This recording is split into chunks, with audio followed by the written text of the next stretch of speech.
moving coil gauges. We don't actually sell any moving coil gauges, but we do sell the sender units for them.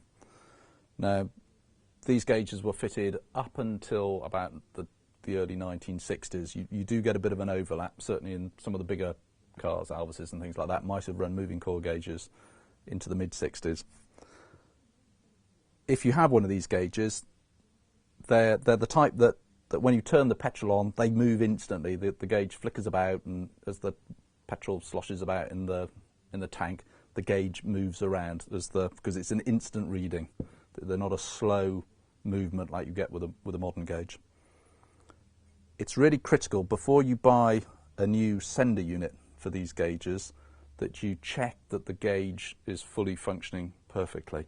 If the gauge is broken and you don't know that, but you think it's the sender unit, you buy a new sender unit, you'll just burn it out straight away and they'll be gone. There'll have been nothing wrong with the sender unit, but because the gauge is broken, you'll break the new sender unit. So very important you download this PDF from the website.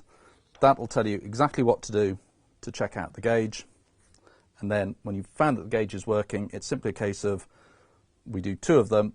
They both have the traditional Smith's 6-screw hole fitting, and there's a top mounted one, which, as you can see, just works for a top mounting, and a side mounted one that works for a side mounting sender unit.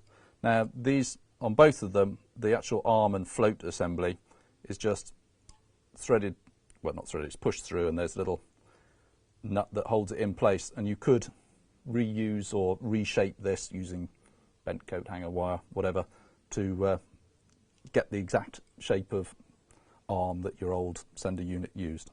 So there we are, the two Smith's moving coil fuel tank sender units.